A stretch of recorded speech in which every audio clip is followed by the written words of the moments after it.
پھر وہ جناب اس پہ پڑھنا شروع کرتی، پھر وہ ریل، اور پھر ریل کے یہ جو حافظ ہوتے ہیں نا ہمارے، یہ پھر زیادہ نہیں چومتے قرآن پاک کو، ان کے پاس ہوتا ہے نا ہر وقت، لیکن وہ پرانے بندے وہ شنیل کا غلاف، پھر اسے کھولنا، پھر اسے چومنا، پھر سینے سے لگانا، یہ ساری چیزیں ان کے پیش نظر رہتی۔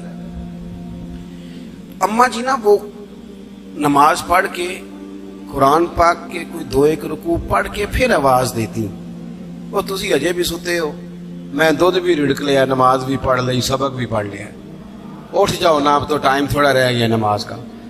یہ آپ یقین کریں، میرے سے بزرگ ناراض نہ ہو جائیں، لیکن بچوں کو نماز کی تقریر نہ سناؤ کہ پتر نماز پڑھنی چاہیے، نہ تقریر نہ سناؤ، تقریریں باہر چلتی ہیں، گھر میں نہیں چلتی، گھر میں عمل چلتا ہے۔ بچوں کے سامنے نماز پڑھو، بچوں کے سامنے قرآن پاک پڑھو، اپنی اولاد کو عادی کرو کتاب و سنت کا۔ سارا دن گپیں، سارا دن باتیں، گھر میں بھی تبصرے، ٹیلی فون پہ گپ شپ، اس نے تو نفسیاتی کمزوری پیدا کر دی ہے قوم۔ اپنے گھر کے اندر چلن پیدا کریں قرآن پاک، قرآن پاک سے پیار ہو۔ وہ ایک دفعہ نا یہ ضلع شیخو پورہ کے کسی گاؤں میں ایک آڑتی تھا، یہ منڈی میں آڑت، وہ پرانی بات ہے پاکستان بننے سے پہلے کی، وہ سادہ سا بندہ تھا، داڑھی رکھی تھی، 5 وقت نماز پڑھتا تھا، تو فوت ہو گیا، آڑت کرتا تھا، تو اس کی قبر سے خوشبو آنے لگ گئی۔ یہ کدی کسی پیر دی قبر چوندی تو پھر کوئی منڈیا نے بٹت کرنی سی پیراں دیا نے، پھر تو کمال ہو جانا تھا۔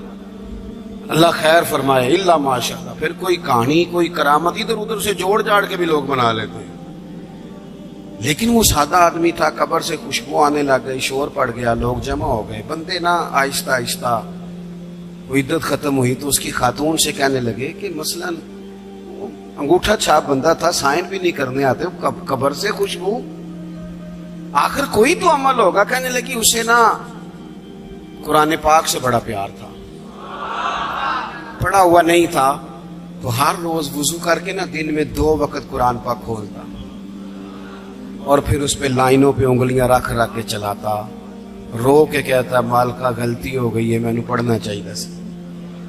اللہ تو جو بھی آکھے ہے سچی آکھے ہے، تیرا کلام بڑا سچا ہے، مالک تو بڑا کریم ہے، تو میرے واسطے خیر دیاں گلاں کی تھی۔ کہتے ہیں وہ قرآن پاک سے بڑا پیار کرتا تھا، بیماری، تندرستی، سفر، حضر، قرآن سے بڑا پیار کیا۔ لوگ سمجھ گئے یہی تو وجہ ہے کہ قبر کی مٹی سے بھی خوشبو آ رہی ہے۔ اچھا، میں بعض جگہوں پہ مجھے زندگی میں ایسے بھی تجربات ہوئے کہ یار یہ اللہ کی کتاب ہے۔ میں جہاز میں بیٹھا تھا تو موبائل پہ میں نے قرآن شریف کھول لیا، میں نے کہا چلو اتنی دیر کی فلائٹ ہے کچھ پڑھتے ہیں، تو ایک میرے دل میں بدگمانی آئی۔ کبھی کبھی پگڑی دالی والا بندہ میری طرح، اللہ معاف کرے، سمجھ لیتا ہے نا نیک بھی میں ہی ہوں، یہ بھی کبھی کبھی بدگمانی آ جاتی ہے۔ میں وہ تلاوت کر رہا تھا تو میرے دل میں خیال آیا یار دیکھو سارے لوگ کانوں میں ٹوٹیاں لگائی ہیں، گپیں لگا رہے ہیں، قرآن پاک پڑھ لینا چاہیے تھا۔ تو ایک نوجوان، اس نے نا بال پیچھے یہاں ربڑ ڈالی ہوئی، عورتوں کی طرح، پینٹ شرٹ بڑی ڈاڑھی، اور بڑا جدید فیشن کا اس کا سٹائل۔ تو میرے ساتھ جو سیٹیں تھیں ان پہ وہ بیٹھ گیا، اور پھر اس نے فائلوں کے اندر سے سورۃ یاسین نکال دی، اور جب اس کو میں نے تلاوت کرتے دیکھا نا تو میں نے دل میں معافی بھی مانگی اللہ سے، اور میرے دل میں یہ بھی خیال آیا کہ یہ اللہ کا قرآن ہے، مولوی، وہ قاری صاحب، حافظ صاحب، وہ فلان صاحب، اپنے جیسے لوگوں سے، نیک لوگوں کی بات نہیں کر رہا۔ وہ تو نہ پڑھے تو تو کیا سمجھتا ہے، کوئی پڑھتا ہی نہیں، یہ تو اللہ کا قرآن ہے، یہ پڑھا جاتا تھا، پڑھا جاتا ہے، اور قیامت کے بعد بھی پڑھا جاتا رہے گا۔ پتہ نہیں اللہ نے، یعنی اگر میں اور آپ نہیں پڑھیں گے تو یہ محتاج نہیں، کس کس سے رب پڑھوا رہا ہے، کون کون پڑھ رہا ہے، کس طرح لوگ پڑھ رہے ہیں۔ تو قرآن پاک سے محبت کریں۔ آج زور کے بعد پڑھ لیں گے کوئی 2 4 آیتیں، چلو میں کدوں آ کے ہاتھ کھڑے کرو یہ قسم چکو تسی نیت بھی نہیں پہ کر دے، تھوڑا سا پڑھ لیں گے انشاءاللہ تعالی۔ اچھا 2 3 دن میرے کہنے پہ پڑھیں آپ، 2 3 دن، صرف لمبا نہیں۔ میرا یہ تجربہ ہے، جو بندہ صبح صرف 2 دن الارم سے اٹھے نا نماز کے لیے فجر میں، تیسرے دن خود بخود آنکھ کھل جاتی ہے۔ حضرت مالک بن دینار فرماتے میں نے 60 حج کیے. ایک حج کے موقع پر میں نے بڑا رش دیکھا, لاکھوں کا اجتماع ہوا. میری باتوں کی سمجھ تو آ رہی ہے نا آپ دوستوں؟ جو نہیں بول رہے انہیں بھی آ رہی ہے نا؟ اللہ جزا دے. کہتے ہیں لاکھوں کا مجمع تھا تو میرے دل میں خیال آیا, میں نے کہا اے اللہ اتنے لوگ آئے ہیں, ان کا حج قبول بھی ہوا ہے کہ نہیں؟ فرماتے ہیں میں سوچ رہا تھا تو رات کو نا خواب میں نے کسی کہنے والے کو کہتے ہوئے سنا کہ سب کا قبول ہو گیا ہے. بلخ کا رہنے والا محمد بن ہارون بلخی ہے, اس کا حج قبول نہیں ہوا. فرماتے ہیں شہروں کے علیحدہ علیحدہ خیمے لگتے تھے. اب بھی آپ حج کرنے جائیں تو پاکستانیوں کی رہائشیں علیحدہ ہوتی ہیں, انڈین کی علیحدہ, بنگلہ دیش کے علیحدہ, مصری, یمنی, سب لوگ علیحدہ علیحدہ رہائشیں ہوتی ہیں, جھنڈے لگے ہوتے ہیں ملکوں کے. کہتے ہیں میں نے سویرے اٹھ کے ڈھونڈنا شروع کر دیا, ڈھونڈتا ہوں وہ بندہ ملے. کہتے ہیں جہاں بلخ شہر کے لوگ رہتے تھے وہاں چلا گیا تو میں نے لوگوں سے پوچھا تم میں محمد بن ہارون بلخی کون ہے؟ لوگ کہنے لگے وہ تو بڑا نیک آدمی ہے, پرہیزگار ہے, بڑے بولے بالے, بڑے اللہ والے, ریاض آپ کو بس ہم ہی جانتے ہیں, وہ تو بڑا نیک ہے, پرہیزگار آدمی. کہتے میں نے کہا اچھا کہاں ہے؟ انہوں نے کہا پہاڑ کے پیچھے اس نے خیمہ لگایا ہوا ہے, ساری رات عبادت کرتا ہے, سارا دن روزہ رکھتا ہے, قائم اللیل ہے, صائم الدہر ہے. کیا بات؟ فرماتے ہیں میں ان لوگوں کی بات سن کے حیران ہو گیا کہ مجھے کیا بتایا گیا, یہ کیا کہہ رہے ہیں. فرماتے ہیں میں پہاڑ کے پیچھے گیا. حضرت مالک بن دینار علیہ رحمہ فرماتے ہیں جب میں وہاں پہنچا تو میں نے اس شخص کو مصلی پہ بیٹھے دیکھا. کثرت عبادت کے آثار اس کے وجود پر نظر آ رہے تھے, سیدھا بازو اس کا کٹا ہوا تھا. فرماتے 2 رکعتیں مکمل کر کے نا میں نے اسے السلام علیکم کہا تو مجھے کہنے لگا وعلیکم السلام, آپ مالک بن دینار ہیں؟ میں نے کہا بڑی اس کی فراست ہے. فرماتے پھر اس نے ٹھنڈی سانس لی, کہنے لگا آپ کو خواب آئی ہوگی کہ میرا حج قبول نہیں ہوا. فرماتے ہیں مجھ پر اور بجلی گری کہ کیا کہہ رہا. میں نے کہا یار لوگ بھی تیری تعریف کر رہے ہیں اور تیری بصیرت بھی بڑی ہے, تو یہ ماجرا کیا ہے؟ کہنے لگا آپ نہ پوچھیں. یہ کہہ کے اس نے رونا شروع کیا, دیر تک روتا رہا. میں نے کہا نہیں یار تو بتا. کہنے لگا نہیں آپ نہ پوچھیں, آپ ناراض ہوں گے. میں نے کہا میں نہیں ہوتا, تو بولنا. کہنے لگا حضور 24 سال ہو گئے مجھے حج کرتے ہوئے, 24واں حج ہے میرا, اور ہر سال کوئی اللہ کا ولی آ کے بتاتا ہے کہ جا چلا جا تیرا کوئی نہیں قبول ہوا. بے پروائی ویک سجن دی جتھے کسے دی پیش نہ جاوے, انہیں تاجا والے در در رولے تے منگتے تخت بٹھاوے, آزم کسے نو کارا ملدا ہی کوئی کعبے و خالی آوے. کہتے ہیں اس نے مجھے کہا حضور 24واں حج ہے, ہر سال کوئی بتاتا ہے. میں نے کہا تیری غلطی. کہنے لگا میں اپنی ماں کا نافرمان. میں نے کہا واقعہ کیا ہوا؟ کہنے لگا حضرت اللہ نے مجھے دولت دی, مال دیا, زمینیں دی, تو میں عیاش ہو گیا. اب یقین کریں اللہ لوگوں کو مال دیتا ہے تو وہ سمجھتے ہیں میری چلاکی سے آیا ہے, میں تیز بڑا تھا اس لیے آیا ہے, نافرمان ہوتے. لیکن جو رب لینا جانتا ہے دینا جانتا ہے وہ لینا بھی. وارث شاہ مان کری نہ وارثاں دا, رب بے وارثہ کر کے مار دائی. لوگ بڑے سمارٹ بن جاتے ہیں, ان کی گفتگو میں بڑا تکبر ہوتا ہے, ان کے نگاہوں کے انداز میں بڑے, وہ کہتے ہیں اوہ سب لوگ بیوقوف ہیں, صرف میں سیاںا ہوں, کام جو صحیح چل رہا ہے. او بھائی 1 منٹ لگتا ہے انسان کو بادشاہ سے فقیر ہونے میں. ایک امام مالک رحمت اللہ علیہ بیٹھے تھے تو ہارون رشید آپ سے کہنے لگا امام ابو مالک سے, حضرت بتائیں اس وقت اللہ کیا کر رہا ہے؟ آپ فرمانے لگے یار تو بڑے موٹے دماغ کا ہے, کس طرح کے سوال پوچھتا ہے؟ بادشاہ تھا نا. کہا نہیں آپ بتائیں. تو امام مالک فرمانے لگے تو تخت پہ بیٹھ کے سوال پوچھتا رہتا ہے اور میں نیچے بیٹھ کے جواب دیتا رہتا ہوں, نیچے آ پھر بتاتا ہوں. اس نے کہا جناب بتائیں. فرمانے لگے تو سوالی ہے نا, تو تو نیچے بیٹھ اور میں اوپر بیٹھتا ہوں. کہ جناب آ جائیں. ہارون رشید نیچے آ گیا, امام مالک تخت پہ بیٹھ گئے. فرمانے لگے اب بتا کیا پوچھ رہا تھا؟ کہنے لگا حضور پوچھا تھا اللہ اس وقت کیا کر رہا ہے. فرمانے لگے رب اس وقت تجھے سمجھا رہا ہے کہ اس تخت پہ تکبر نہ کرنا، 1 منٹ لگتا ہے میں تجھے اٹھا کے مالک کو بٹھا دیا کرتا ہوں، یہ تجھے سمجھا رہا ہے، لہٰذا اس سمجھ پہ قائم رہنا، تکبر نہ کرنا، 1 ہی تو منٹ لگتا ہے، یہ تجھے سمجھا رہا ہے۔ تو وہ شخص کہنے لگا محمد بن ہارون بلخی امام مالک بن دینار سے کہ حضور بڑی دولت تھی تو میں عیاش ہو گیا تھا، رمضان کا مہینہ تھا، اماں تندور میں روٹیاں لگا رہی تھی، میں شراب پی کے گھر آ گیا۔ ہمارے ہاں یہ بھی فیشن ہے نا، اب مہندی والے دن چودھری صاحب کے ڈیرے پہ جوان شراب پیتے ہیں تو پوچھتے ہیں حاجی صاحب آپ تو حاجی بھی ہیں تو ڈیرے پہ منڈے کیا کرتے رہے؟ کہتے میں ڈیرے تے تھا مینوں نہیں پتا، وہ کار لگے سن۔ حاجی صاحب آپ کو سارا پتا ہے اور اللہ آپ سے پوچھ لے گا، یہاں تو کوئی آدمی چپ کر جائے گا آپ کے قلوں کی وجہ سے، لیکن عرش کے مالک کو بھی تو جواب دینا ہے کہ نہیں؟ کیا طریقہ ہے؟ دیکھیں نا، کول والے دن محفل اور مہندی والے دن اللہ سے صرف دکھوں کا رشتہ ہے، رسول اللہ سے صرف غموں کا رشتہ ہے۔ اگر تو نے ڈھول ڈمکا شور شرابہ کیا ہے شادی والے دن تو کول والے دن بھی بجا، تیرا پتہ چلے، جنازے پہ بھی بجا، کیا تماشا ہے؟ مذہب صرف رسم ہے، ضرورت ہے، کوئی مر گیا تو قرآن پاک کھول لو، باقی جو مرضی کرو، حج بھی کیتی جاندے ہو، لہو بھی پیتی جاندے ہو، کھو کے مال یتیماں دا بھیج مسیتی جاندے ہو، پھٹ دلاں دے سیندے نہیں، ٹوپیاں سیتی جاندے ہو، نفس تے چھری پھیر دے نہیں، بکرے کیتی جاندے ہو، فرض پلائی بیٹھے ہو، نفلاں نیتی جاندے ہو، او دسو تے سی بلے نو اے کی کچھ کیتی جاندے ہو، او دسو تے سی بلے شاہ نو کی کچھ کیتی جاندے ہو۔ کوئی طریقہ ہے؟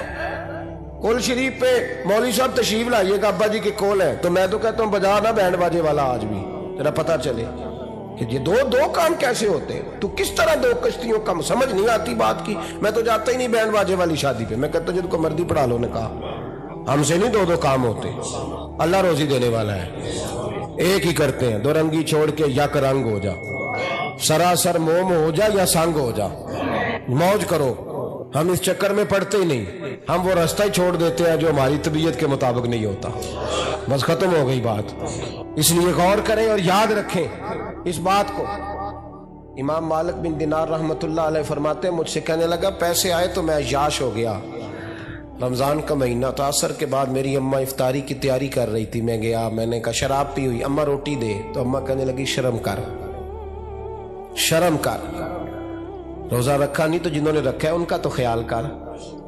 کہتے اماں کی بات کا مجھے غصہ لگا، میں کہا کرتا ہوں بد نصیب ہے وہ بیٹا جس کا باپ اس سے بات کرتے ہوئے ڈرتا ہے کہ پتہ نہیں کہاں سے بولے گا۔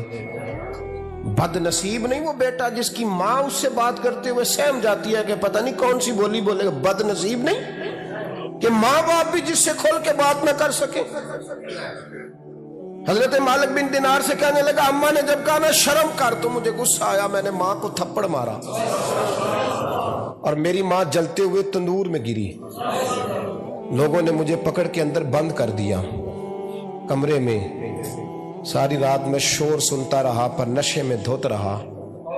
سویرے آنکھ کھلی تو میری بیوی بیگ باندھ رہی تھی، میں نے کہا کہاں جا رہی ہو؟ کہنے لگی جو ماں کا نہیں بنا میرا کیسے بنے گا؟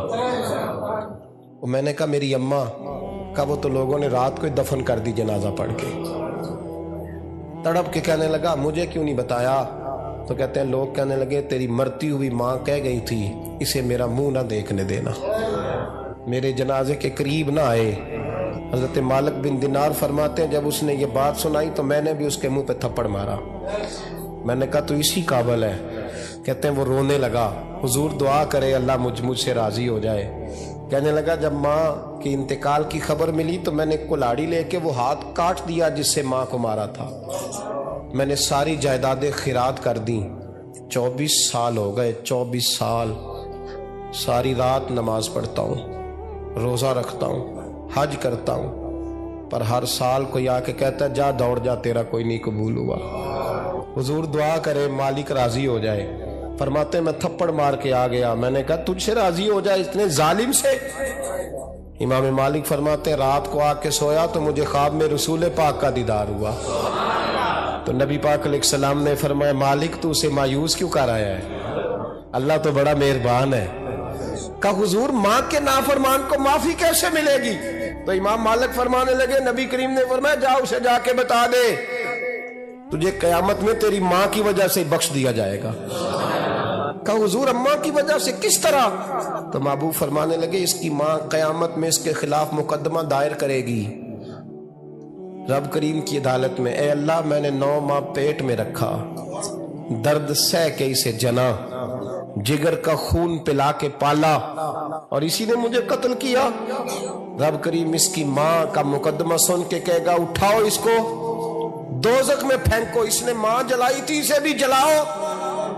محبوب فرمانے لگے جب پکڑ کر کے مالک اس کو محمد بن ہارون کو لوگ لے جائیں گے نا جہنم کی طرف، ابھی فرشتے گھسیٹیں گے ہی تو پلٹ کے پھر اماں کی طرف دیکھے گا، اور دوسری دفعہ پھر گھسیٹیں گے تو پلٹ کے دیکھے گا، اور تیسری دفعہ پھر پلٹ کے کہے گا اماں یہ مجھے جلانے لگے، اماں یہ جہنم میں پھینکنے لگے۔ میرے حبیب فرمانے لگے وہ جل کے مرنے والی ماں وہاں بھی بول پڑے گی، کہے گی یا اللہ چل میں نے معاف کیا تو بھی معاف کر دے، اے اللہ میں نے معاف کیا تو بھی معاف کر دے، اللہ تو معاف کر دے اسے،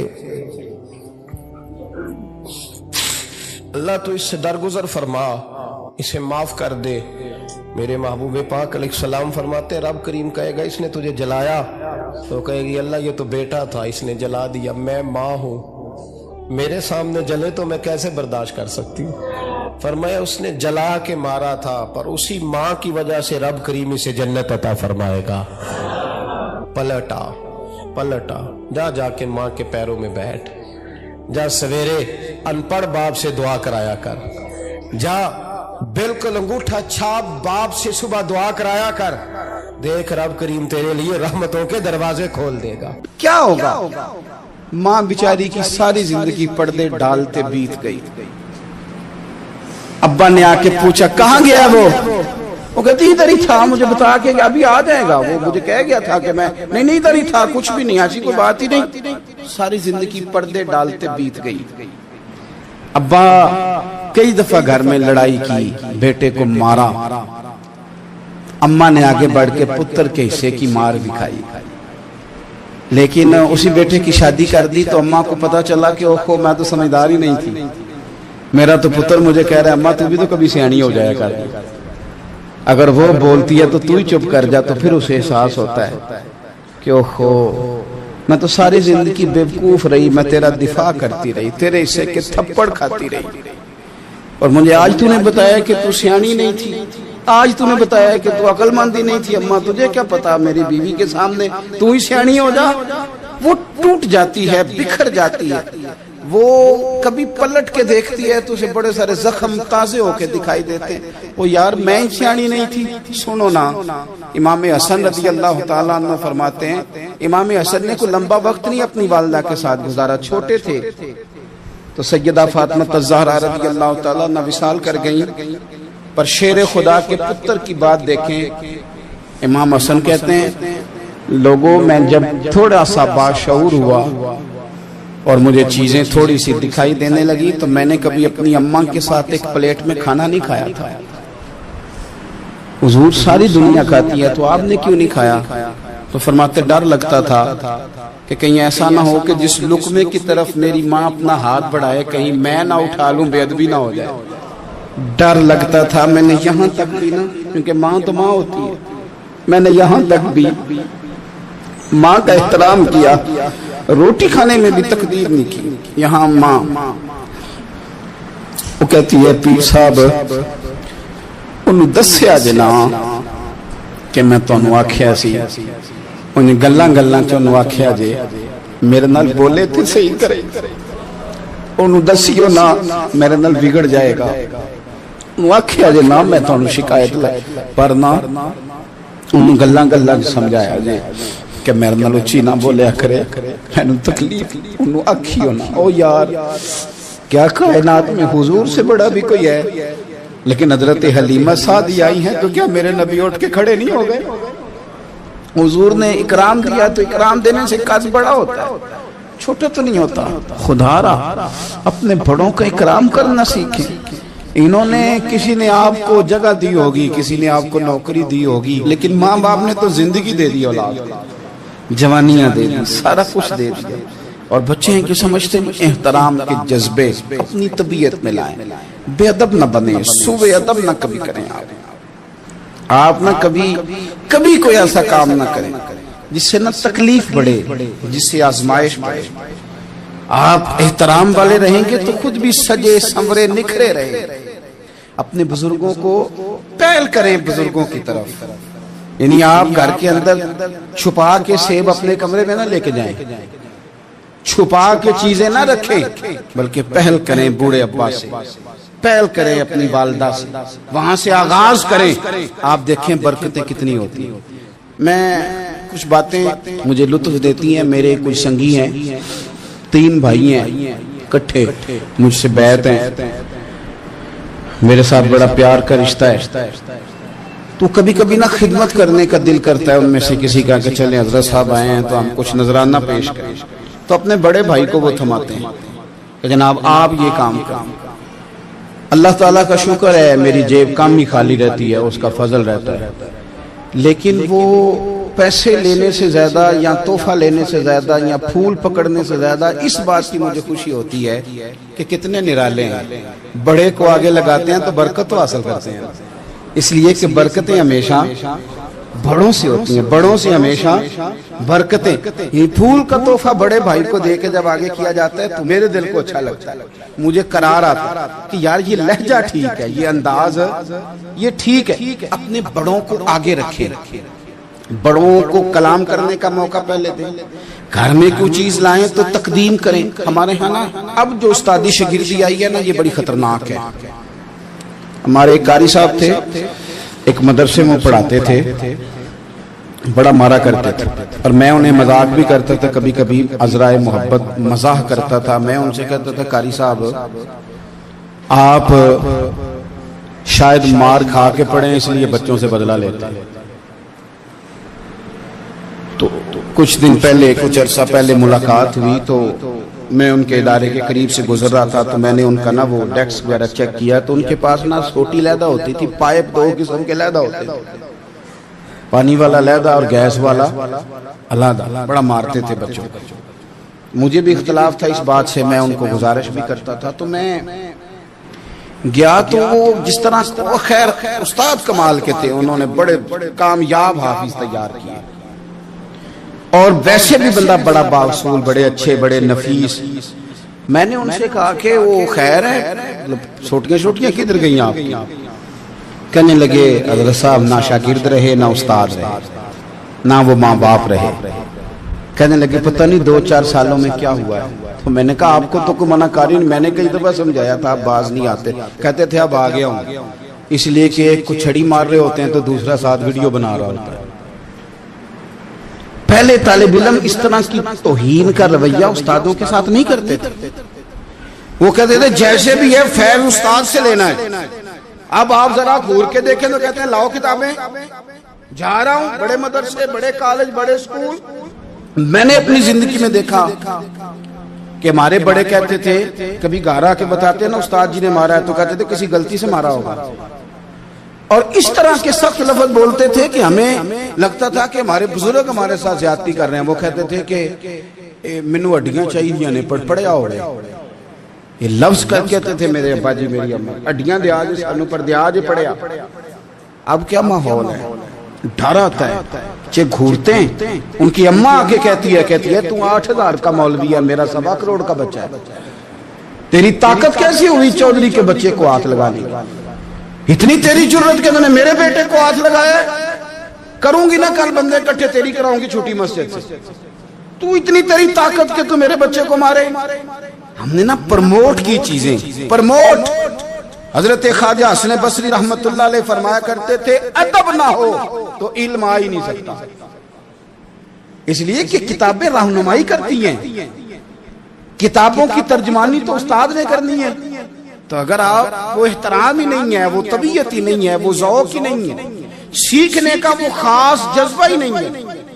ہمارے صاحب رحمت اللہ علیہ فرمایا کرتے تھے بہت سارے لوگ بڑے بڑے درویشوں کے پاس جا کے خالی آتے ہیں,